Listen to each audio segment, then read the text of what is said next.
প্রিয় দর্শক, আমন্ত্রণ জানাচ্ছি টিভিএন 24 এর নিয়মিত আয়োজন টিভিএন অনলাইন দেখার জন্য। সাথে আছি ডাক্তার সজল আশফাক। দর্শক, আপনারা জানেন যে আমাদের এই অনুষ্ঠানটি সরাসরি নিউ ইয়র্ক থেকে সম্প্রচারিত হচ্ছে। দর্শক, এই অনুষ্ঠানের প্রতিটি পর্বে আমরা স্বাস্থ্য বিষয়ক বিভিন্ন প্রসঙ্গ নিয়ে আলোচনা করে থাকি, সেই সঙ্গে আমাদের সাথে থাকেন একজন বিশেষজ্ঞ চিকিৎসক।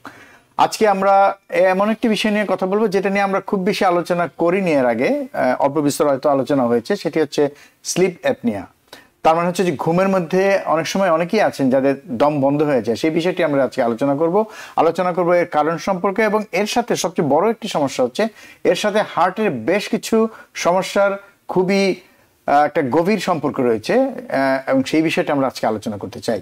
দর্শক, বুঝতেই পারছেন আমাদের আজকের অতিথি একজন হৃদরোগ বিশেষজ্ঞ, নিউ ইয়র্কের প্রথিতযশা হৃদরোগ বিশেষজ্ঞ, ডায়াবেটোলজিস্ট, ইন্টার্নিস্ট এবং মাউন্ট সানাই হাসপাতালের associate clinical professor doctor CM Hasan. আসুন পরিচিত হই আবারও ডাক্তার সিএম হাসানের সাথে। ডাক্তার সিএম হাসান, আপনাকে আমন্ত্রণ জানাচ্ছি আমাদের আজকের এই আয়োজনে। অনেক ধন্যবাদ ডক্টর সজল আফসার আপনাকে।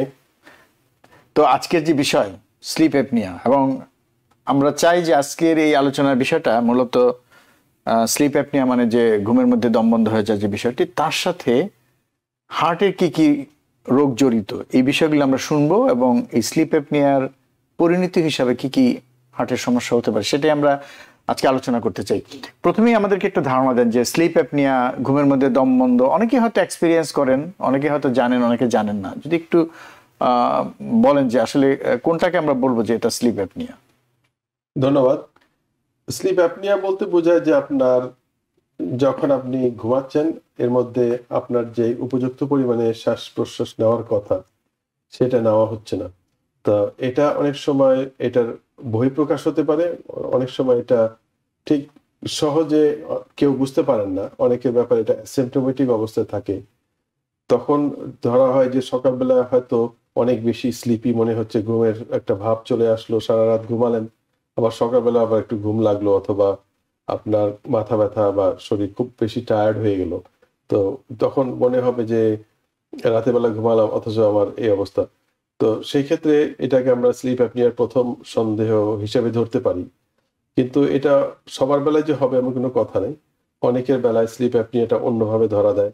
যেমন পাতলা কেউ মানুষ, সাধারণত ওভারওয়েট যারা, শতকরা 70-80% মানুষের স্লিপ অ্যাপনিয়া যাদের হয় ঘুমের ভিতরে মানে আপনার শ্বাস প্রশ্বাস বন্ধ হয়ে যায়, সাধারণত অধিকাংশই কিন্তু আপনার ওভারওয়েট বা ওবেসিটিতে ভুগেন। কিন্তু 20-30% যারা রোগী আছেন তাদের বেলা কিন্তু নর্মাল বডি ওয়েট থাকে। সেক্ষেত্রে তাদের মস্তিষ্ক থেকে যে নিঃশ্বাস নেওয়ার যে সিগন্যালগুলি সেটি সহজে আসে না, অথবা গলার পিছনে যেখান থেকে গ্লটিস বা এপিগ্লটিস, জিহ্বার পিছনের অংশটা যেখানে আপনার বাতাস চলাচল করে, সেই জায়গাতে টিস্যুগুলি অনেক বেশি ফুলে থাকে বা মোটা হয়ে থাকে এবং শুরু করে দেয় সেই আমাদের শ্বাসনালীটাকে। এই ক্ষেত্রে আপনার শরীরের বাইরে ওজন বেশি থাকতেও পারে, অথবা নর্মাল ওজনও থাকতে পারে, অর ইভেন পাতলা মানুষের ক্ষেত্রেও এটার সমস্যাটা থাকতে পারে।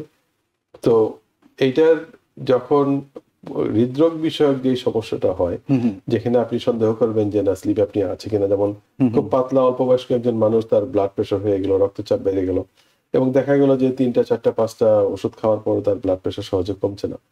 তো সেই ক্ষেত্রে অনেকগুলি সন্দেহের ভিতরেও আমরা স্লিপ অ্যাপনিয়াকে ধরে থাকি যে এটা হয়তো এটার কারণ ওইটা হইতে পারে যে স্লিপ, রাতের বেলা ওনার ঘুম ঠিক মতো হচ্ছে না।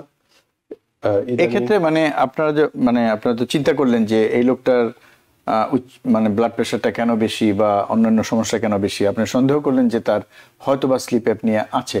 সেক্ষেত্রে আপনারা কিভাবে ইভালুয়েট করেন সেই লোকটাকে, কি মানে তাকে কি ধরনের প্রশ্ন করেন যে যা থেকে আপনি বুঝতে পারেন যে হয়তো বা তার স্লিপ অ্যাপনিয়া আছে? যে কিছু প্রশ্নমালা আছে যেগুলির মাধ্যমে স্লিপ অ্যাপনিয়ার ব্যাপারে একটা দিক নির্দেশনা, সামান্য ধরনের দিক নির্দেশনা পাওয়া যায়। সেখানে সাধারণত বলা হয় যে দিনের বেলা কি আপনি অনেক বেশি টায়ার্ড থাকেন, দিনের বেলা কি আপনি অনেক বেশি স্লিপি থাকেন, আচ্ছা, এবং এই ধরনের পরিবর্তন কি ইদানিং লক্ষ্য করছেন বা কয়েক বছর যাবত আপনি লক্ষ্য করছেন, এরকম কিছু প্রশ্ন থাকে। কিন্তু এর পরবর্তীতে যারা বেড পার্টনার বা যাদের সাথে ওনারা ঘুমিয়ে থাকেন তাদেরকে অনেক সময় জিজ্ঞেস করা হয় যে রাতে ঘুমের মধ্যে কি তাদেরকে নাক ডাকতে দেখা যায়। নাক ডাকা যে সবসময় থাকবে এমন কোনো কথা নয়, তবে অধিকাংশ ক্ষেত্রেই নাক ডাকার সমস্যা থেকে থাকে, এবং সেটা আপনার যারা বেড পার্টনার, স্ত্রী বা যেই থাকেন, ওনারা বলতে পারেন যে উনি ঘুমের ভিতরে কিছুক্ষণ ঘুম না শ্বাস না নিয়ে উনি ঘুমিয়ে যাচ্ছেন অনেকক্ষণ, 1 মিনিট 2 মিনিট 3 মিনিট পার হয়ে গিয়েছে। সেই সমস্যা মানে সেই অবস্থাটা কেমন হয় যখন ঘুমের মধ্যে তার শ্বাসটা বন্ধ হয়ে যায়? হ্যাঁ, জি, সেই অবস্থাটা অন্য কেউ যখন দেখে বা রোগী কি সেটা বুঝতে পারেন? রোগী এটা বুঝতে পারে না সাধারণত। অধিকাংশ ক্ষেত্রে রোগী যখন বুঝতে পারে তখন হঠাৎ করে লাফ দিয়ে উঠে বিছানার মধ্যে বসে যান। আচ্ছা, কারণ আচ্ছা। আমাদের শরীরের ভিতরে যে এমার্জেন্সি হরমোন সিস্টেম রয়েছে, অ্যাড্রেনালিন, এপিনেফ্রিন, এই সমস্ত, সেগুলি রোগীটাকে জাগিয়ে দেয়। তখন তারা লাফ দিয়ে উঠে জেগে যান এবং বসে যান অনেক ক্ষেত্রে। আর যাদের বেলা দেরি হয় তাদের বেলা অন্যান্য পরীক্ষার মাধ্যমে জানা যায় যে আমাদের রক্তের যে অক্সিজেনের স্যাচুরেশন যেটা আছে সেটা আপনার নর্মালি 95 থেকে 100 এর ভিতরে থাকা উচিত। মোস্ট অফ দ্য টাইম 99 বা 100 থাকে। কিন্তু সেক্ষেত্রে দেখা যাচ্ছে যদি কখনো তাদেরকে সন্দেহের বশবর্তী অবস্থায় হাতের মধ্যে পালস অক্সিমিটার দিয়ে দেখা যায়, তখন তাদের স্লিপের যখন স্লিপ অ্যাপনিয়ার এপিসোড গুলি হবে তখন দেখা যাবে এটা আপনার 60-70 তে নেমে এসেছে। এবং এই অবস্থাতে যাদের অলরেডি হৃদরোগ রয়ে গিয়েছে তাদের বেলায় কিন্তু আকস্মিক মৃত্যুর সম্ভাবনাটা অনেক বেশি হয়। আমরা সেই প্রসঙ্গে আসবো যে তার আগে একটা জিনিস ক্লিয়ার হয়নি যে আপনি যেটা বললেন যে কারো যদি বাসায় যদি পালস অক্সিমিটার থাকে এবং যদি সন্দেহ করেন যে ওনার হয়তো বা ঘুমের মধ্যে দম বন্ধ হয়ে যাচ্ছে, এটা যদি যে বা উনি নিজেও যদি বুঝতে পারেন যে এরকম হচ্ছে কিনা সন্দেহ করেন, তো সেক্ষেত্রে এটা লাগিয়ে সাথে সাথে বা আগে থেকে কেউ যদি পর্যবেক্ষণ করেন তাহলে বোঝা সম্ভব।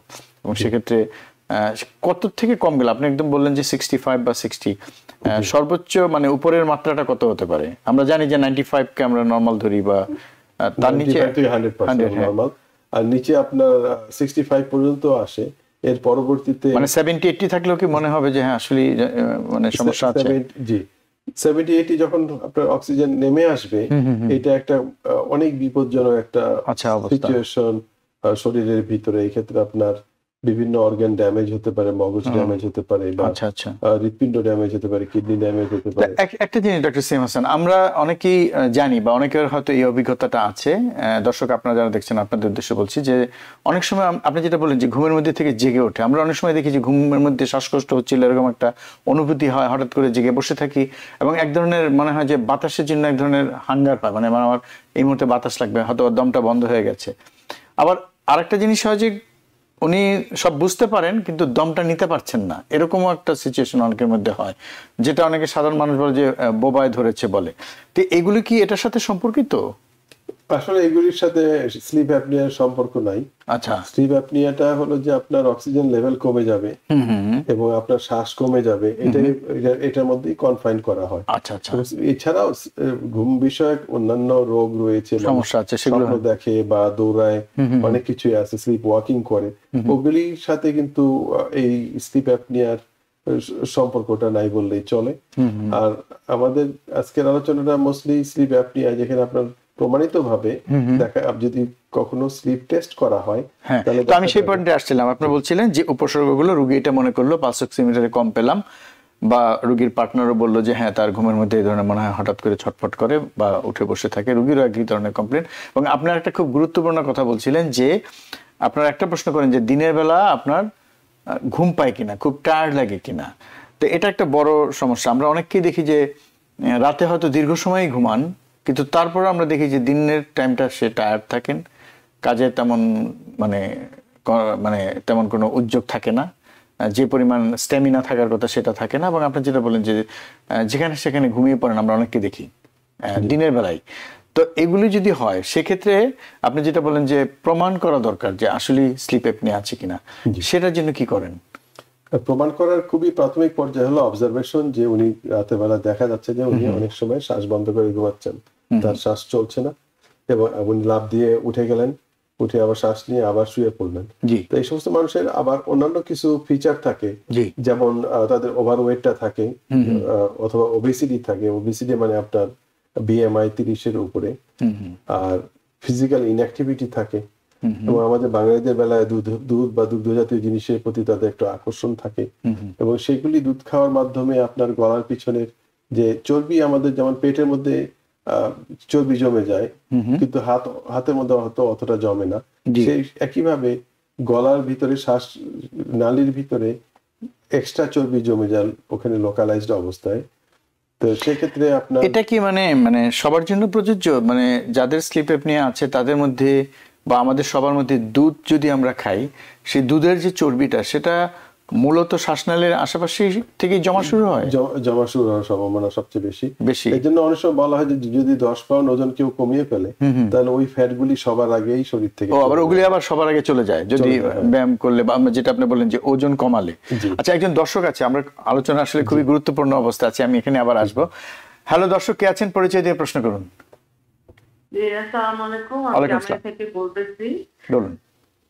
জি, আমার প্রশ্নটা হচ্ছে যে একটু আগে যে বলতেছে স্লিপ অ্যাপনিয়া সম্বন্ধে, জি। উনি বললো যে এটা স্লিপ অ্যাপনিয়া আর যে ঘুমের মধ্যে অনেকে হাঁটি বা স্বপ্ন দেখে, হ্যাঁ, ওই দুই জিনিস, দুই রকমের। তো অনেকে আছে ঘুমের মধ্যে স্বপ্ন দেখতেছে যে সে গাড়ি চালাচ্ছে, তো চালাচ্ছে, ব্রেকে চাপ দিচ্ছে, ব্রেক নিচ্ছে না। তো ওটা মানে সে ঘুম থেকে উঠে ওরকম চেষ্টা করতেছে, ইভেন তো সে ঘুম থেকে উঠে বসে ওটা তাকানো অবস্থায় ওভাবে ট্রাই করতেছে যে করার জন্য, বন্ধ করার জন্য, বাট ওটা সে করতে পারতেছে না। বা মানে সে তো ওটা আসলে আসলে রিয়েলিটিতে না, বাট সে তারপরেও বুঝতে পারছে না, তার নিঃশ্বাসেও কষ্ট হয়, কেমন জানি অস্থির অস্থির করে। তো এটা কেন করে? এটা কি part of the sleep apnoea? জি, অনেক ধন্যবাদ আপনার প্রশ্নের জন্য। তো আমি ওনার সাথে যেটা আমিও আসলে ক্লিয়ার হতে চাচ্ছিলাম যে ওনার যে অ্যাক্টিভিটিটা উনি বললো, এটা কি দুটো মানে সম্মিলিতভাবে আসতে পারে কিনা? স্লিপ অ্যাপনিয়া প্লাস ঘুমের মধ্যে যেটা উনি দেখছেন, গাড়ি চালাচ্ছেন, ব্রেক করছেন, ব্রেক ধরছে না, কিন্তু উনি আবার কিন্তু সেই জেগে উঠলেন, আবার কিন্তু তার অস্থিরতাও আছে। জি, এটা সম্পূর্ণ একটা থেকে আরেকটা আলাদা রোগ এবং এদের ভিতরে কোনো রকম সম্পর্ক নাই। আচ্ছা। আর এটা একটা প্রমাণিত রোগ, সেটাকে আপনাকে প্রমাণ করতে হবে যে আপনার অক্সিজেন কমে গিয়েছে এবং নিঃশ্বাস নেওয়া উনি কমিয়ে দিয়েছেন, এবং এটা বৈজ্ঞানিকভাবে প্রতিষ্ঠা করা খুবই সহজ স্লিপ স্টাডির মাধ্যমে। জি, যেটা বলছিলেন আপনি। হ্যাঁ, তো সেখানে দুইটা কন্ডিশন দেখা হয়, একটা হলো অ্যাপনিয়া, যেখানে আপনি শ্বাসবিহীন অবস্থায় চলছেন 2 মিনিট 3 মিনিট 5 মিনিট পর্যন্ত, অথবা হাইপোপনিয়া, যেখানে আপনার অনেক কম পরিমাণে শ্বাস নিচ্ছেন, কম ডেপথে শ্বাস নিচ্ছেন, এবং এই দুইটা ক্ষেত্রেই আপনার অক্সিজেন যেটা আপনার গায়ের মধ্যে লাগানো থাকবে মনিটর, সেখানে আপনার অক্সিজেনের ড্রপ দেখা যাবে। এইটার সাথে উনি যেটা বলছেন যে আপনি স্বপ্ন দেখছেন বা স্বপ্নে কথা বলছেন বা দৌড়াচ্ছেন, সেটা আসলে কোনো সম্পর্ক নাই। এটা তারা একটার সাথে আর একটা কোনো কানেক্টেড। কিন্তু আপনি কি মনে করেন যে যিনি মানে ফোন করলেন তার যে সমস্যাটা, তার ক্ষেত্রেও স্লিপ টেস্টটা করা উচিত, যে আদৌ স্লিপ সেই সমস্যাটা আছে কিনা, স্লিপ অ্যাপনিয়া আছে কিনা? তার ক্ষেত্রে এটা আপনার নিউরোলজিস্টকে দেখিয়ে, নিউরোলজিস্ট যদি কখনো মনে করেন যে না এটা স্লিপ স্টাডি করা উচিত, তখন সেটা করতে পারেন। তবে এটার সাথে হয়তো এপিলেপসি রোগেরও কিছুটা সম্পর্ক থাকতে পারে। বিভিন্ন রকমের এপিলেপসি বিভিন্ন রকম আপনাকে ড্রিম স্টেটের মধ্যে নিয়ে যায়। তো সেগুলি আগে যেমন ইইজির মাধ্যমে আপনার হয়তো এটার যাত্রা শুরু হতে পারে এই ইনভেস্টিগেশনের, এবং পরবর্তীতে ইইজির পরবর্তীতে হয়তো যদি কেউ স্লিপ স্টাডি করতে যায়, তবে এটা বেশ একটা বিরল ঘটনা হবে যদি স্লিপ স্টাডির মাধ্যমে এই রোগ নির্ণয়ের প্রথম কাজ শুরু হয়। আচ্ছা, তো অনেক ধন্যবাদ ডক্টর সিএম হাসান। দর্শক, আপনাকে অনেক ধন্যবাদ প্রশ্ন করার জন্য। তো যেটা আমরা বলছিলাম যে আমরা বুঝলাম যে উপসর্গটা বুঝলাম, কিন্তু আমি একটা জিনিস বুঝতে চাই যে এইটার কি কোনো বয়স আছে কিনা, যে একটা বয়সের পরে বেশি দেখা দেয়।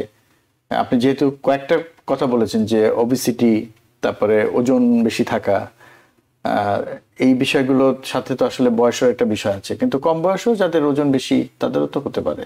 জি, কম বয়সে যাদের ওজন বেশি হয়ে যায় বা তারা বিএমআই বেশি হয়, তারা কিন্তু বয়স্ক লোকের ইকুইভ্যালেন্ট হয়ে যায়।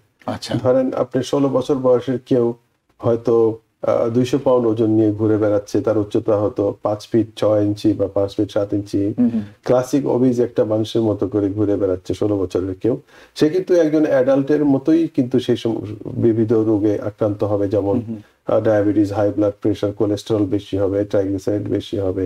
সেক্ষেত্রে স্লিপ অ্যাপনিয়া সেটা হবে, সেটা হলো অ্যাডাল্ট টাইপের ডিজিজ। কিন্তু আপনি যেটা আরেকটা কথা বলা হলো, যেটা সেন্ট্রাল স্লিপ অ্যাপনিয়া, যেখানে আপনার মগজ থেকে নিঃশ্বাস নেওয়ার সিগন্যাল ঠিক মতো আসছে না, সেটা কিন্তু খুব অল্প বয়সে হতে পারে, 12 বছর বয়সে হতে পারে, 16 বছর হতে পারে, অথবা এটা জন্মগত ভাবে এটা হয়তো ছিল, কিন্তু শরীরে আমাদের যেহেতু শক্তি অনেক বেশি থাকে আর্লি লাইফে, 20-এর নিচে সেটা অতটা বহিঃপ্রকাশ হয় না।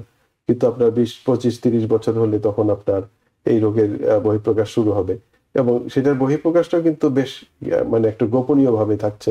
যেমন হার্ট ফেলিওর হয়ে যাচ্ছে, তাদের হার্টটা একটু বড় হয়ে যাচ্ছে, হার্টের পাম্পিং একটু কমে যাচ্ছে, কিন্তু তাও টের পাচ্ছে না, কারণ বয়স মাত্র 25 বছর বয়স। এই বয়সে মানুষের শরীরে প্রচুর মানে প্রাণচাঞ্চল্য থাকে। হয়তো দেখা গেল হার্টের পাম্পিং আপনার আল্ট্রাসাউন্ডের মাধ্যমে দেখা গেল আপনার 45 হয়ে আছে, নর্মাল হলো 50-55। তো সেই ক্ষেত্রে কম বয়সেরদেরও মানে হতে পারে, ভালোই কিন্তু ঝুঁকি যদি সে আছে। একটু বেশি টায়ার্ড হয়, আমরা অনেক সময় পাই একটু বেশি টায়ার্ড হয়ে গেছে, আমরা আল্ট্রাসাউন্ড করে দেখতে যাই যে আপনার হার্টের সাইজও বড় হয়ে গেছে, পাম্পিংও কমে গেছে।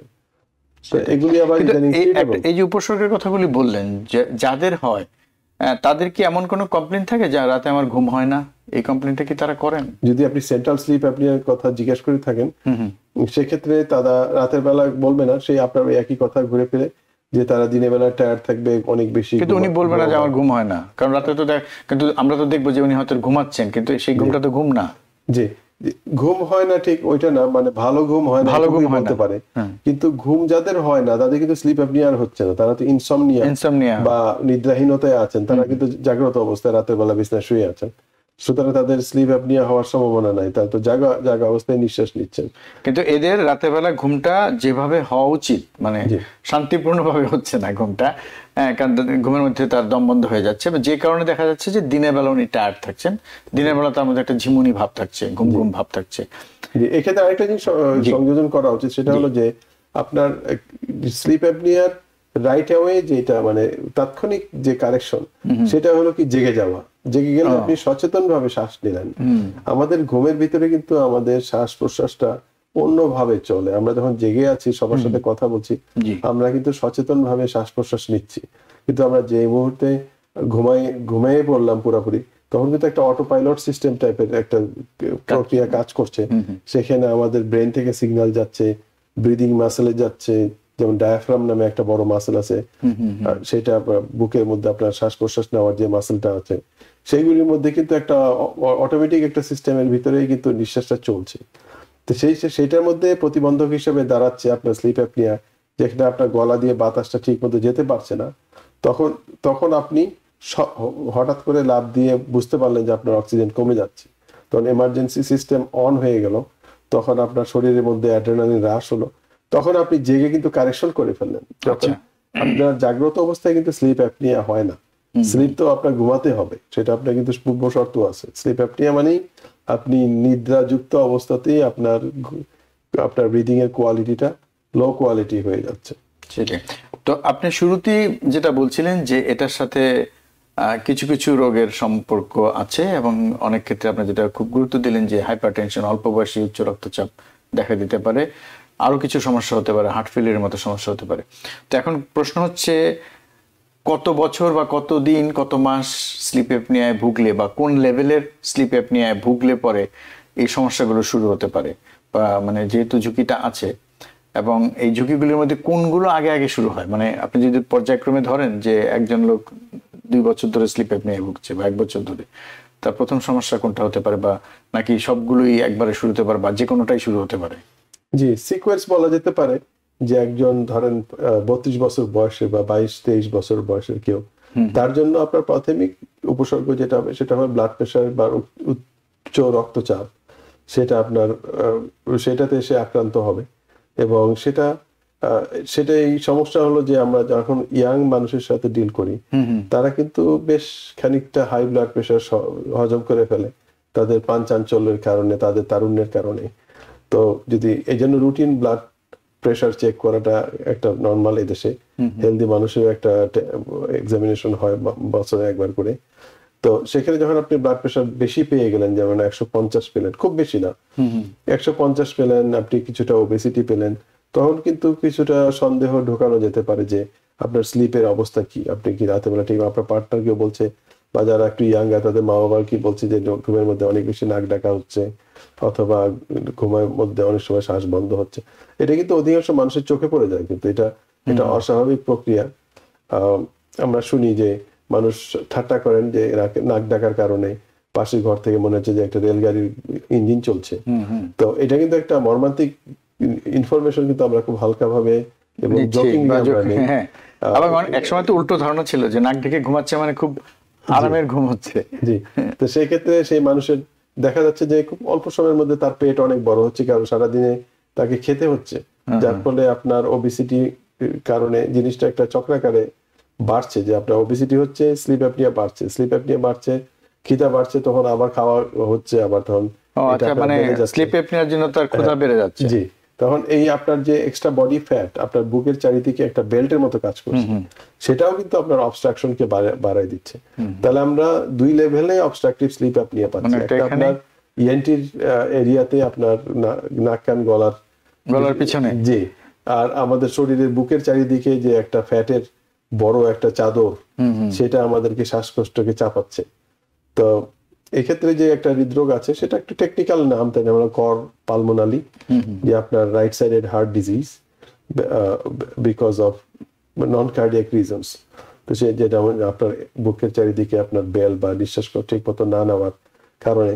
তো আপনি যেটা জিজ্ঞাসা করলেন যে কি কি হৃদরোগ বিষয় কি কি, হ্যাঁ, মানে প্রথমত যেটা বলেন যে প্রথমে হাই ব্লাড প্রেশারটা মেইন, মানে এবং অল্প বয়সে যদি কোনো রকম কিছু ছাড়াই মানে অস্বাভাবিকভাবে মনে দেখা যায় যে কারোর মধ্যে উচ্চ রক্তচাপ, স্বাভাবিকভাবে তখন তার ঘুমের বিষয়টার একটু খোঁজ খবর নেওয়া উচিত। জি, আর এর পরবর্তীতে হলো হার্ট ফেলিওর শব্দটা চলে আসে। এই দেশে যেহেতু মানুষ, ডাক্তারদের যারা বৈজ্ঞানিকরা আছেন, তারা চেষ্টা করছেন যে হার্ট ফেলিওর সম্বন্ধে ব্যাপক সচেতনতা সৃষ্টি করতে পারে। এই জন্য খুব এটার সংজ্ঞা, হার্ট ফেলিওরের সংজ্ঞাটা কিন্তু অনেক এখন লিবারেল হয়ে গিয়েছে, অনেকেই এখন হার্ট ফেলিওরের রোগী হিসাবে আছেন। তো সেই হার্ট ফেলিওরটা আপনার অনেক বেশি, 58% অনেকগুলি স্টাডিতে বলা হচ্ছে যে যারা স্লিপ অ্যাপনিয়াতে ভুগছেন, তারা 58% ক্ষেত্রে হার্ট ফেলিওরে আক্রান্ত হচ্ছেন বা হবেন। এবং এক্ষেত্রে আপনার যে হার্টের পাম্পিং ক্ষমতা কমে আসবে, সেটা কিন্তু শর্ত না। আপনার নর্মাল হার্টের পাম্পিং থাকা অবস্থাতেই আপনার দেখা যাবে আপনি শ্বাসকষ্ট হচ্ছে, আপনি দোতলা তিনতলা উঠতে পারছেন না, বা পা একটু ফুলে গিয়েছে, ব্লাড প্রেশার একটু বেশি হয়েছে। এটা আপনার যদি সামান্য শ্বাসকষ্ট হয়, আপনি অলরেডি কিন্তু আপনাকে এই দেশে ডিফাইন করা হয় যে হার্ট ফেলিওর ক্লাস সি, মানে এ বির মধ্যে কোনো উপসর্গ থাকবে না, ক্লাস সি তে আপনার প্রথম উপসর্গ দেখা যাবে যে আপনার তাড়াহুড়া করে যেতে গেলে আপনার শ্বাসকষ্ট হয়ে গেল। তো এটাকে অনেকে মনে করেন যে না, একটু বয়স বাড়ছে বা একটু ওজন বাড়ছে, কিন্তু এটা আপনার হার্ট ফেলিওরের সিগন্যাল। ইদানিং রক্ত পরীক্ষার মাধ্যমে, যেমন বিএনপি, এন্টিপ্রো বিএনপি ব্লাড টেস্টের মাধ্যমে কিন্তু এগুলিকে আবার সহজে নির্ণয় করা যায়। কারণ অনেকে বলতে পারে না এটা আমার ওজনের কারণে হচ্ছে, অনেকে বলতে পারে না হার্ট ফেলিওরের কারণে হচ্ছে। রক্ত পরীক্ষা করার মাধ্যমে খুব সহজে কিন্তু এই দুইটাকে তফাৎ করে ফেলা যায়, যে না আসলে তো রক্ত পরীক্ষার মধ্যেও এটা আলামত রয়ে গিয়েছে। সেক্ষেত্রে আপনার যাতে করে ট্রিটমেন্টের আপনার ইন্টেন্সিটি বাড়ানো যেতে পারে, যে ব্লাড প্রেশারের ওষুধ তখন আমরা অন্যভাবে দিব, যেটা আপনার হার্ট ফেলিওর এবং ব্লাড প্রেশার সম্মিলিতভাবে কাজ করবে। এখন ইদানিং অনেক বেশি উন্নতি হয়ে গিয়েছে মেডিকেল ফিল্ডের ভিতরে। সুতরাং এটা আমাদেরই লস হবে যদি আমরা উপযুক্ত ওষুধটা না খাই, মানে আসল সময়। এবং এই বিষয়টা জানাটা আসলে খুব জরুরি। আমি এই হার্ট ফেলিওর সম্পর্কে আরেকটু শুনবো, আমরা একটু বিরতিতে যাচ্ছি। দর্শক, সময় হলো বিরতি নেবার। বিরতির পর আবার ফিরে আসবে অনুষ্ঠানে, আশা করি আমাদের সাথেই থাকবেন। দর্শক, বিরতির পর আবার ফিরে এলাম অনুষ্ঠানে। আপনারা দেখছেন টিবিএন ওয়েলনেস। আজকে আমরা কথা বলছি স্লিপ অ্যাপনিয়া এবং স্লিপ অ্যাপনিয়ার সাথে হৃদরোগের কি ধরনের সংযোগ রয়েছে, কি ধরনের যোগাযোগ রয়েছে, বা কি এর কারণে কি ধরনের হৃদরোগ হতে পারে, সেই বিষয়গুলি নিয়ে আমরা আলোচনা করছি। আমাদের আজকের অতিথি মাউন্ট সিনাই হাসপাতালের associate clinical professor doctor CM Hasan. Doctor CM Hasan, বিরতিতে যাওয়ার আগে আমরা বলছিলাম যে বিভিন্ন কারণ নিয়ে কথা বলছিলাম। আপনি এর আগে একটা কথা বলেছিলেন যে দুধ নিয়ে যে কথাটা বলছিলেন, যে দুধের যে চর্বি সেটা শুরুতে যারা খান সেই চর্বিটা মূলত মানে গলার পিছনে শ্বাসনালীতে জমা হয় এবং সেটার কারণে হ্যাঁ, এবং সে কারণে মানে যে শ্বাসনালীটা সংকুচিত হয়ে যায়। আবার উল্টোটাও যেটা বললেন যে কেউ যদি ওজন কমাতে শুরু করে তখন সেখানকার ইয়েটা আগে চলে যায় এবং তখন দেখা যায় যে তার এই সমস্যাটা আগে মানে ওখানে তার চর্বিটা সরে যাওয়ার কারণে সমস্যাটা কমে গেছে। তো এখন প্রশ্ন হলো যে এই মানে শুধু দুধই কি এক্ষেত্রে একটা বড় সমস্যা তৈরি করছে? কারণ আমি যেটা বলছি এই কারণে, যেটা একটা গুরুত্ব বহন করে এই কারণে যে আমাদের মধ্যে দুধ খাওয়ার প্রবণতা বেশি, বিশেষ করে আমরা যারা এখানে থাকি, এবং দুগ্ধজাত, শুধু দুধ না, দুগ্ধজাত সেটাই, এবং চা কফি সবকিছুতে আমরা নানাভাবে দুধকেই ব্যবহার করি। এই ব্যাপারটাকে, হ্যাঁ মিষ্টি, তো এই ব্যাপারটাকে আমি একটু গুরুত্ব দিতে চাই। আপনি কি এ সম্পর্কে আরেকটু কিছু বলবেন? জি, এটা আমাদের একটা কিন্তু সংস্কৃতির একটা অংশ, মিষ্টি খাওয়ানো, মিষ্টি খাওয়া। এবং দই এগুলি আমাদের বিভিন্ন অনুষ্ঠানের মধ্যে, এবং ইদানিং অর্থনৈতিক প্রাচুর্যের কারণে এটা অনেক সহজলভ্য হয়ে গিয়েছে আমাদের সবার জন্য, যার ফলে দুগ্ধজাত জিনিসের কারণে আমাদের যে শ্বাসনালীর সংকোচন এবং একই সাথে কিন্তু তাদের পেটও অনেকটা বড় হয়ে যাচ্ছে এবং ডায়াবেটিসের একটা ব্যাপক প্রাদুর্ভাব চারিদিকে দেখা যাচ্ছে। এখন আমেরিকান সরকারের যে আপনার হৃদরোগের যেই স্ট্যাটিস্টিক্স আছে 2023, সেখানে বাংলাদেশকে আলাদাভাবে নাম মেনশন করে বলা হয়েছে যে আমরা 4 গুণ বেশি, পৃথিবীর সবচেয়ে বেশি হৃদরোগে আক্রান্ত হচ্ছি। আমাদের পরবর্তী অবস্থানে রয়েছে পাকিস্তান 3 গুণ বেশি, ইন্ডিয়া, শ্রীলঙ্কা এবং নেপাল তারা দ্বিগুণ বেশি অবস্থায় আছে। হয়তো তারা অনেক বেশি সংযত থাকে তাদের ওভারঅল খাদ্য গ্রহণের ব্যাপারে। তো আমাদের এই ক্ষেত্রে এটা হয়তো একটা প্রিভেন্টিভ রোল, সচেতনতা যদি সৃষ্টি করা যেত যে আমাদের খাওয়ার ব্যাপারে একটু সতর্ক হওয়া। কিন্তু আমাদের যে রেস্টুরেন্টের যে প্যাটার্ন যেগুলি সবগুলি কিন্তু একই ধরনের খাদ্য পরিবেশন করে থাকে, যার ফলে আমরা ধরেন তৈলাক্ত জিনিস এবং সহজলভ্য অ্যানিমাল ফ্যাট এগুলি খাওয়ার কারণে আমরা বেশ খানিকটা হৃদরোগে আক্রান্ত হচ্ছি, এবং সেক্ষেত্রে আপনার স্লিপ অ্যাপনিয়াটা অনেকটা কন্ট্রিবিউশন করতেছে। এবং আমাদের কিন্তু আবার কিছুটা অনীহাও রয়ে গেছে। স্লিপ অ্যাপনিয়া মেশিন যদি কাউকে প্রেসক্রাইব করা হয়, অধিকাংশ ক্ষেত্রে আমরা রোগী থেকে শুনি যে হ্যাঁ আমাকে তো স্লিপের মেশিন দিছিল 5-6 বছর আগে, মেশিন আমি ফেলাই দিছি বা ফেরত দিয়ে দিছি, ইন্স্যুরেন্সের টাকা বাঁচাই দিছি, এই সমস্ত। যারপর পরবর্তী দেখা গেলো আমরা যখন তাকে দেখছি তার ডায়াবেটিস অনেক উপরে, ব্লাড প্রেশার অনেক উপরে, তাড়াহুড়া করে বুকের ব্যথা শ্বাসকষ্টের জন্য এনজিওগ্রাম করলাম, 3টা আর্টারি একসাথে বন্ধ অবস্থায় আছে, কোনো মতেই মানুষটা চলছে আর কি। তো সেক্ষেত্রে তো আপনি যেটা বললেন যে মেশিন ব্যবহারের ব্যাপারে অনাগ্রহ, তো আপনার কি মনে হয় যে স্লিপ অ্যাপনিয়া আছে কি নাই, মানে তার হয়তো এই সমস্যাগুলো সবই আছে, উপসর্গ সবই আছে, কিন্তু স্লিপ অ্যাপনিয়া আছে কি নাই এটা মানে ডায়াগনোসিসের ব্যাপারে তাদের উৎসাহ আছে? একদম নাই বললেই চলে, কারণ আমরা হার্টের সমস্যা আছে কিনা এটার জন্য কিন্তু এখন বলা যায় যে না, তাদের মধ্যে এক ধরনের আগ্রহ আছে, তারা চান যে আমার হার্টের সমস্যা আছে কিনা দেখেন, লাংসের সমস্যা আছে কিনা দেখেন, কিন্তু স্লিপ অ্যাপনিয়ার বিষয়টা তো তারা হয়তো স্বীকারই করতে চাইবেন না হয়তো বা। জি, স্লিপ অ্যাপনিয়ার যেই কন্ট্রিবিউশন আছে, ডায়াবেটিসের যেই কন্ট্রিবিউশন হৃদরোগের প্রতি বা হাই কোলেস্টেরল, সিগারেট স্মোকিং যে কন্ট্রিবিউশন, ইদানিং গবেষণায় দেখা যাচ্ছে যে স্লিপ অ্যাপনিয়া কিন্তু ওই রকম লাইনেরই একটা কন্ট্রিবিউশন করছে আপনার হৃদরোগ ঘটাবার ক্ষেত্রে। কিন্তু এটা হয়তো সব, তার মানে আপনি বলতে চাচ্ছেন যে হৃদরোগের পেছনে ডায়াবেটিসের যে ভূমিকা বা স্মোকিং এর যে ভূমিকা প্রায় কাছাকাছি ভূমিকা রাখছে এই স্লিপ অ্যাপনিয়া। জি, কিন্তু এইটা সম্বন্ধে আমাদের ধরেন তো অ্যাওয়ারনেস অনেক কম আছে, এবং এই ক্ষেত্রে হয়তো আমাদের চিকিৎসকদের ভূমিকা অনেক বেশি হওয়া উচিত, বা আমাদের সামাজিক সংগঠনগুলিকে হয়তো এই ব্যাপারে হয়তো একটু মানে অ্যাওয়ারনেস ক্রিয়েট করার চেষ্টা করা উচিত। আর রোগীদের ক্ষেত্রে বলা যেতে পারে যে পরিবারের অংশগ্রহণ ছাড়া এই ধরনের স্লিপ অ্যাপনিয়া মেশিন আপনি কারো লাইফে ইন্ট্রোডিউস করাতে পারবেন না সহজে। স্লিপ অ্যাপনিয়া মেশিন ব্যবহারের সময় সেটা থেকে কিছুটা আওয়াজ হবে, অথবা সেটা পরবর্তীতে এটার মনিটরিং করতে হবে, ফুসফুসের স্পেশালিস্টের কাছে যেতে হবে। এক্ষেত্রে মানুষটা কিন্তু বেশ খানিকটা বয়স্ক হয়ে থাকে অধিকাংশ ক্ষেত্রে, তাদের অন্যান্য হৃদরোগ, স্ট্রোক, হার্ট অ্যাটাক এই সমস্ত থাকে, স্মোকিং এর হ্যাবিট থাকে, অনেকে স্লিপ অ্যাপনিয়া মেশিনের পাশে হয়তো অক্সিজেনের সন্দেহ থাকে, সেখানে হয়তো সিগারেট খাওয়ার অসুবিধা হতে পারে। অনেকগুলি জিনিস কিন্তু সোশ্যাল ফ্যাক্টর আছে, তাদের জন্য আলাদা আবার রুম ব্যবস্থা করতে হবে, সেখানে নয়েজ প্রুফ, মানে অন্য মানুষ এই রুমের মধ্যে ঠিক ঘুমাতে না পারে। সেখানে আমাদের কিন্তু আমরা অনেকটা গাদাগাদি করে এখানে অনেকে থাকতে বাধ্য হন আর কি। তো এই একটা সামাজিক একটা অংশ রয়েছে কিন্তু আপনার স্লিপ অ্যাপনিয়া। তো সেটাই, অনেক ধন্যবাদ ডক্টর সিএম হাসান, আমার মধ্যে আমাদের আলোচনা খুব সুন্দরভাবে এগোচ্ছে। তা আমি এবার একটু মানে চিকিৎসা সম্পর্কে জানতে চাই, মানে এটার তো কিভাবে শুরু করা যায় চিকিৎসাটা? সব ক্ষেত্রে কি ওষুধপত্র কোনো আছে, না সার্জারি, না মেশিন, না আরো কোনো বিষয়? আপনি এক্সারসাইজের কথা বলছিলেন ফাঁকে একটু, জি, তো বা ওজন কমানোর বিষয়টা বলছিলেন, আপনি একটু যদি বলেন যে কিভাবে শুরু করা যায়। যে অ্যাওয়ারনেস, যে আপনার একটু ডায়াগনোসিস করার চেষ্টা করা। আমাদের স্লিপ ডাক্তারের সংখ্যা কিন্তু মারাত্মকভাবে কম, আমরা নিউ ইয়র্কে সহজে স্লিপের ডাক্তার অ্যাপয়েন্টমেন্টও পাবো না। পরবর্তীতে ইন্স্যুরেন্সের রেস্ট্রিকশনের কারণে আগে যেভাবে স্লিপ ক্লিনিকের মধ্যে গিয়ে আপনি স্লিপ স্টাডি করতেন, সেটাও অনেকটা কঠিন হয়ে দাঁড়িয়েছে ইদানিং ইন্স্যুরেন্সের কারণে। তারা এখন আপনাকে যন্ত্রপাতি আপনার হাতেই দিয়ে দিচ্ছে, আপনি আপনার নিজের মাথায় স্টিকার লাগালেন, নিজেই আপনি মেশিন লাগায় নিজেই ঘরে শুয়ে নিজেই ডাক্তারের ভূমিকা পালন করে আপনি স্লিপ স্টাডি করলেন। সেটা কোয়ালিটি নিয়ে সম্বন্ধে অনেক সন্দেহ রয়েছে, যাই হোক, এতগুলি হার্ডল পার হওয়ার পরে আপনার যদি পরিবারের অন্যান্য সদস্য আপনার স্লিপের সময় আপনার পালস অক্সিমিটার দিয়ে হয়তো দেখে আপনার এই প্রাথমিক সন্দেহ নিরসনের ব্যাপারে হেল্প করতে পারেন।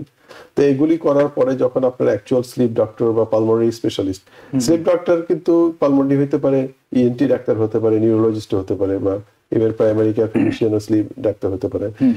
স্লিপ ডাক্তার হওয়ার একটাই হলো যে স্লিপ স্টাডিটাকে পড়ে আপনাকে সিদ্ধান্ত নেওয়া যে আপনি কি ধরনের সিপ্যাপ মেশিন বা বাইপ্যাপ মেশিন নাম ইউজ করা হয়, এটা আপনি কোনটা প্রেসক্রাইব করবেন, কতদিন পর এটা টাইট্রেট করবেন, কতটুকু ভলিউমে বাতাসটা আপনার গলা দিয়ে যাবে।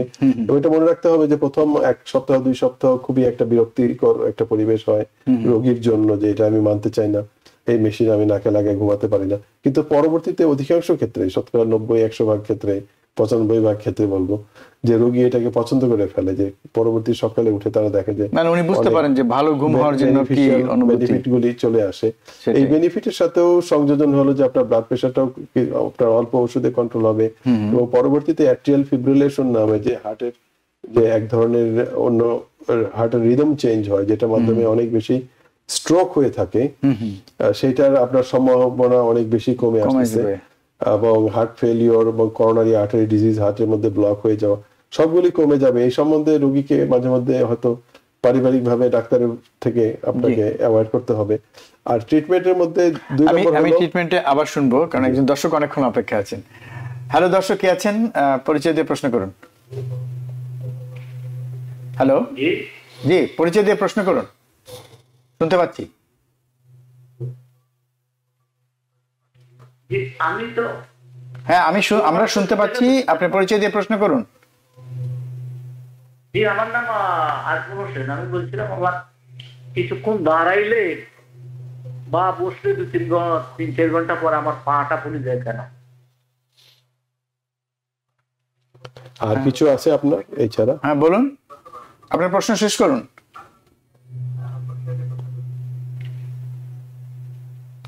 শুনতে পাচ্ছি না। জি, আমি এইটুকু অংশের উত্তর দিইনি।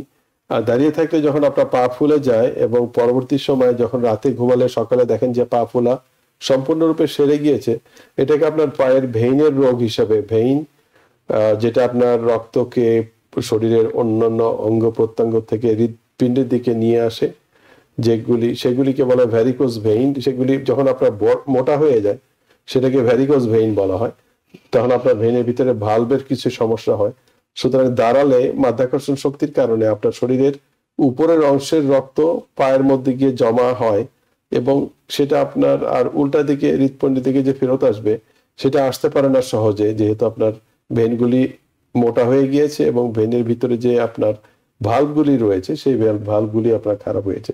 তো এগুলি খুব সহজে চিকিৎসা করা যায় ইদানিং। আপনি কম্প্রেশন সক্স, সেখানে মোজা, যেটা আপনার চাপা মোজা, যেটা আপনি অ্যামাজনের মধ্যে আপনি পেতে পারেন, যদি লেখেন 20-30 মিলিমিটার, 20 থেকে 30 মিলিমিটার প্রেসারের যদি কম্প্রেশন সক্স আপনার হাঁটু পর্যন্ত উচ্চতার পরেন, দিনের বেলা পরবেন, রাতে ঘুমাবার সময় খুলে রাখলে বেটার। তাহলে আপনার এই সমস্যা মোটামুটি খুব ভালো মতোই সমাধান হয়ে যাবে। এবং যদি না হয়, আর তখন আপনার ভেইনের মধ্যে এক ধরনের ফোম ইনজেকশন দিয়ে এটাকে খুব সহজে নিরাময় করা সম্ভব ইদানিং। সাধারণত 4 সেশন লাগে, প্রতি পায়ে 2টা করে সেশন, উপরের ভেনের জন্য একটা, নিচের ভেনের জন্য একটা, ডান দিকে 2টা, বাম দিকে 2টা। এটা বলা হয় ভ্যারিকোজ ভেইন অ্যাবলেশন। এটা করলে আপনার এই সমস্যা স্থায়ীভাবে সমাধান হবে। আর যারা এই শুয়ের ঝামেলায় জড়াতে না চান, তারা আপনারা কম্প্রেশন মোজা আপনি ব্যবহার করতে পারবেন, যদি যেটা আপনি বললেন 20 থেকে 30 মিলিমিটার। এবং এটা যদি একটা মোজা না হয়, আপনি চল ডবল মোজাও ব্যবহার করতে পারেন। সেক্ষেত্রে আপনার মোটামুটি শিওর শট যেটা আপনার বেটার হয়ে যাবে। জি, তো আমরা আবার আলোচনায় ফিরে আসি। যে ব্যবস্থা নেওয়া যায়, আপনি বলছিলেন, আমরা একটু শুনবো যে ওজন কমানো বা যদি যেটা বলেন যে ওবেসিটি যদি কমাতে চাই, এবং সেটা কিভাবে হেল্প করে এবং কেন ওজনটা কিভাবে কমানো সম্ভব, এটা শুনবো। তার আগে একটু ছোট্ট প্রশ্ন, সেটা হচ্ছে যে এই যে সিপ্যাপ বা বাইপ্যাপ মেশিন যে ব্যবহার করা হয়, এই মেশিনটা কি করে? মানে এটা কি খুব জোর করে বাতাস আমার শ্বাসনালীতে ঢুকিয়ে দিচ্ছে? জি, মোটামুটি সেরকমই। আপনার যখন শ্বাস বন্ধ হয়ে আসতেছে, তখন আপনার এই বাতাসটা একটা এক্সট্রা থ্রাস্ট মারতেছে, যার ফলে আপনার গ্লটিস, এপিগ্লটিস, যারা এটা সম্বন্ধে জিহ্বার পিছনের অংশে, সেই ভালভটাকে আপনাকে এক্সট্রা প্রেসার দিয়ে এই মেশিনের মধ্যে আপনার সেন্সর আছে, সেন্সরটা আপনাকে সে বুঝতে পারবে যে আপনার এনাফ বাতাস ঢোকে নাই, তখন মেশিন নিজেই আপনার উদ্যোগ নিয়ে বাতাস এক্সট্রা পাম্প করে গলার ভিতর দিয়ে শ্বাস ফুসফুসের ভিতরে ঢুকিয়ে দিবে, এবং এক পর্যায়ে বডিও এটার সাথে একটু ম্যাচ হয়ে যায়, এবং এটা অলমোস্ট লাইক ব্যালে ড্যান্স আর কি। সেই ক্ষেত্রে আপনার মেশিন দিচ্ছে এবং শরীরও কিন্তু ওইটার সাথে অ্যাডাপ্ট করে নিচ্ছে, যার ফলে এটা একটা মানে বেশ একটা ভালো মানে ডিল বলা যেতে পারে। এবং এটাতে আপনি একটা সুযোগ পালেন যে আপনি কিছুটা ডায়েট করলেন, অথবা আপনার ব্যারিয়াট্রিক সার্জারি করলেন, অথবা চিকিৎসা বিভিন্ন। তো ওজনটা কিভাবে কমানো সম্ভব, মানে ওজনটা কিভাবে হেল্প করছে, যেটা বলছিলেন যে ওজন কমালে যে চর্বিটা কমে যাচ্ছে, সেটা ওজন কমালে আপনার প্রথম যে 5-10 পাউন্ড আপনার ওজন কমছে, সেটা আপনার গলার পাশে চর্বি থেকে চলে যাচ্ছে। আর ওজন কমানোর বিভিন্ন প্রক্রিয়ার মধ্যে আপনার ডায়েটারি যেটা আপনার ম্যানেজমেন্ট আছে, আপনারা ইচ্ছা করলে গুগলের মাধ্যমে যে সমস্ত গ্লাইসেমিক ইন্ডেক্স নামে একটা শব্দ আছে, এটাতে আমরা যেহেতু প্রত্যেকের সেলফোনের মধ্যে ইন্টারনেট আছে, সেখানে গ্লাইসেমিক ইন্ডেক্স, যেমন ভাতের গ্লাইসেমিক ইন্ডেক্স 100 হলো সবচেয়ে খারাপ, আর 50 হলে চলে, 50-এর নিচে যত হবে তত বেটার হবে। তারপরে খাদ্য যদি দেখেন যে ভাতের মধ্যে গ্লাইসেমিক ইন্ডেক্স হলো 80, রুটির বেলায় 80-85, তো আপনার কিন্তু ফলমূল অ্যাপল অরেঞ্জ এগুলাতে আপনার 30-40-এর ভিতরে আপনার গ্লাইসেমিক ইন্ডেক্স আছে, বা প্রোটিন মুরগি বা খাসির মাংস ইভেন আপনার গ্লাইসেমিক ইন্ডেক্স ইজ 0। তার মানে এটা আপনার ডায়াবেটিস বা ওজন গেইন আপনার বেশ অনেক কম করে থাকে। যদি মুরগির মাংস বেশি খায় এবং ভাতের পরিমাণ বন্ধ রাখে, সেক্ষেত্রে কিন্তু আপনার খাদ্যের পরিমাণ কমলো না, কিন্তু আপনি খেলেন ওজন সম ওজনের খেলেন, কিন্তু আপনার ওজনটা বাড়লো না। এখন ওজনটা কমাবার জন্য আপনার সহজ ইদানিং যেটা আছে সেটা হলো যে ওজেম্পিক, ট্রুলিসিটি, জেপবাউন্ড এবং টিরজাপেটাইড নামে কিছু ইনজেকশন রয়েছে সাপ্তাহিক, যেটা ডায়াবেটিসের ইনজেকশন। সেটার মাধ্যমে কিন্তু বেশ খানিকটা মুনজারো নাম, যেটা ব্র্যান্ড নেম, আপনার বেশ খানিকটা ওজন কমানো সম্ভব। অনেকের মতে 70 পাউন্ড পর্যন্ত আপনি ওজন কমাতে পারেন। কিন্তু এটা তো মানে সেই রোগীর যদি ডায়াবেটিস না থাকে তার ক্ষেত্রেও কি প্রযোজ্য? ওজন কমানোর জন্য দেওয়া সম্ভব? জি, ওজন কমাবার জন্য আপনার একই ওষুধের দুইটা নাম, যেমন ওজেম্পিক, এইটার সেমাগ্লুটাইড, সেটারই আবার একটা ওজন কমানোর একটা ভ্যারিয়েন্ট আছে, ব্র্যান্ড আছে, সেটার নাম হলো উইগোভি। এবং মুনজারো যেটা ডায়াবেটিসের জন্য ব্যবহার হচ্ছে, সেটারই একটা ওজন কমাবার ভার্সন আছে, FDA অ্যাপ্রুভড, সেটার নাম হলো জেপবাউন্ড। তো এই দুইটা ইনজেকশন বেশ ব্যয়বহুল এবং ইন্স্যুরেন্সের সহজে কভার করে না। মাসিক ব্যয় $1200 থেকে $1300 করে আপনার হয়। তো সেক্ষেত্রে হয়তো ব্যক্তিগতভাবে কেনা, আমি জানি না যাদের পক্ষে সম্ভব, কিন্তু এই ইনজেকশনগুলি বেশ সহজে অনেকখানি ওজন কমিয়ে দিতে পারে, আপনার 30-40 পাউন্ড পর্যন্ত খুব সহজে কমিয়ে দিতে পারে। তো সেই সুযোগটা নেওয়া যেতে পারে। আপনি যেটা বলছেন শুরুতে যে 10 পাউন্ড ওজন কমালেই কিন্তু একজন ব্যক্তি বুঝতে পারবেন যে তার অবস্থার উন্নতি হচ্ছে। জি, তাই না? তো ওজন কমানোর একটা বড় বিষয়। তারপরে আপনি এই ইনজেকশনের কথাগুলি বললেন, মেশিনের কথা বললেন, জি, এক্সারসাইজ, আবার ব্যারিয়াট্রিক সার্জারির কথা বললেন। জি, তো এগুলো তো মানে ধাপে ধাপে যার যেটা প্রযোজ্য সেভাবে আসবে। প্রথম 3টা যেমন এক্সারসাইজ, খাদ্য নিয়ন্ত্রণ এবং আপনার ইনজেকশন দেওয়া। খাদ্য নিয়ন্ত্রণের ব্যাপারে আপনি একটা কথা বলেছেন খুব গুরুত্বপূর্ণ, যেটা আমার মনে হয় যে আমরা ওই বিষয়টা লক্ষ্য রাখি না, যে আপনি লো গ্লাইসেমিক ইন্ডেক্স দেখে, এটা আমরা আস্তে আস্তে এই সমস্ত শব্দে অভ্যস্ত হয়ে যাওয়া, মানে লো গ্লাইসেমিক ইন্ডেক্স দেখে সেই ধরনের খাবারগুলো কি গ্রহণ করা উচিত।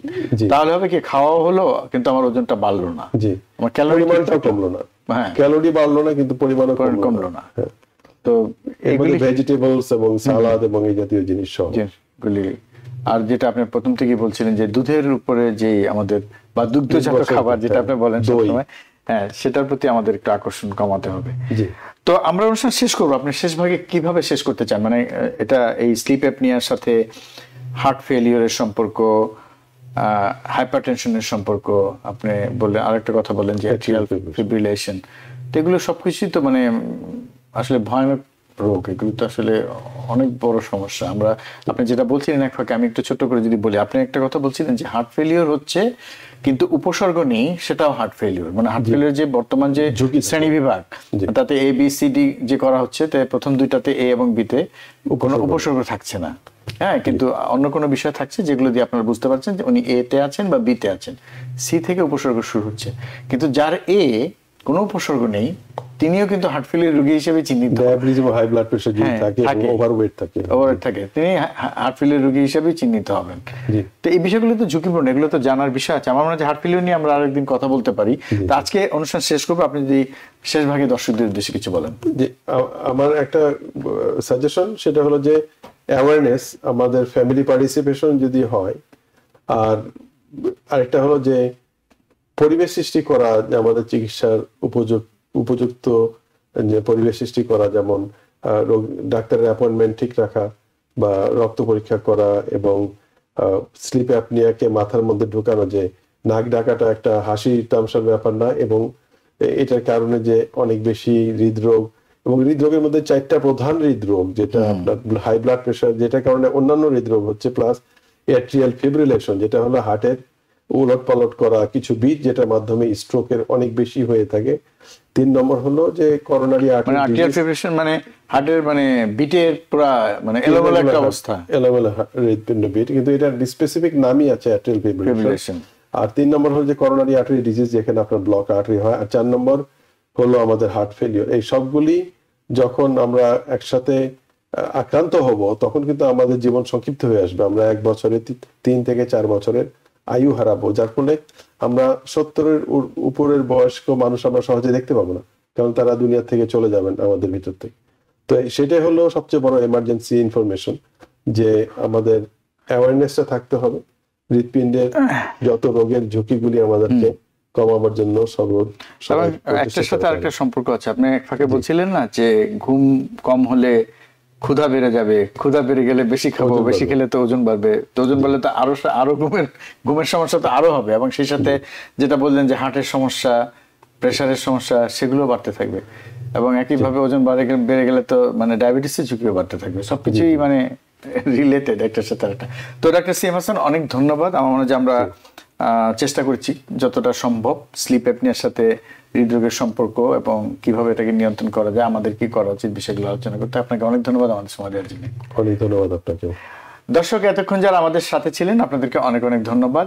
আজকে আমরা চেষ্টা করেছি স্লিপ অ্যাপনিয়া মানে ঘুমের মধ্যে শ্বাস বন্ধ হয়ে যাওয়ার যে সমস্যা, সেটা আমাদের অনেকেরই আছে। আমরা হয়তো অনেক সময় সেটাকে খুব একটা গুরুত্ব দিই না, পাত্তা দিই না, কিন্তু এর কারণে কিন্তু আমাদের মধ্যে দেখা যায় যে অনেকেরই অসময়ে উচ্চ রক্তচাপ হয়েছে, অনেকেই হার্ট ফেলিওর দিকে ঝুঁকে যাচ্ছি, এবং আরো কিছু হৃদরোগী হওয়ার একটা মতো অবস্থা তৈরি হয়েছে। একই সাথে ওজনটা বেড়ে যাচ্ছে, কাজে ইত্যাদি অনেক সমস্যা কিন্তু হচ্ছে। এবং যাদের অলরেডি ডায়াবেটিস আছে তারা তো আরো বেশি ঝুঁকিতে আছেন, যাদের ইতিমধ্যে হৃদরোগ আছে তারা আরো বেশি ঝুঁকিতে আছেন। কাজে আমার মনে হয় যে একটু যদি সচেতন হই খাবার দাবারের বিষয়ে, আমাদের কায়িক পরিশ্রম যদি আমরা বাড়াতে পারি, ব্যায়াম করতে পারি, এবং খাবার দাবারের বিশেষ করে আমাদের কমিউনিটির মধ্যে যেসব খাবারের প্রতি আমরা একটু বেশি আসক্ত বলা যায়, চর্বি জাতীয় খাবার, দুগ্ধজাত খাবার, তো সেগুলো যদি আমরা আস্তে আস্তে একটু কমিয়ে দিই, তাহলে আমার মনে হয় যে এই ঝুঁকি থেকে আমরা রেহাই পেতে পারবো। দর্শক, সবাই ভালো থাকবেন, সুস্থ থাকবেন। আগামীতে আবার দেখা হবে অন্য কোনো বিষয় নিয়ে। আল্লাহ হাফেজ।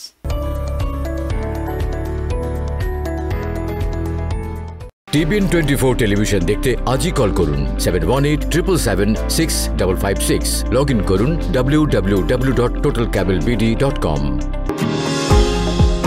নিউ ইয়র্ক থেকে সম্প্রচারিত TBN 24 টেলিভিশন বিশ্বজুড়ে বাঙালির কণ্ঠস্বর।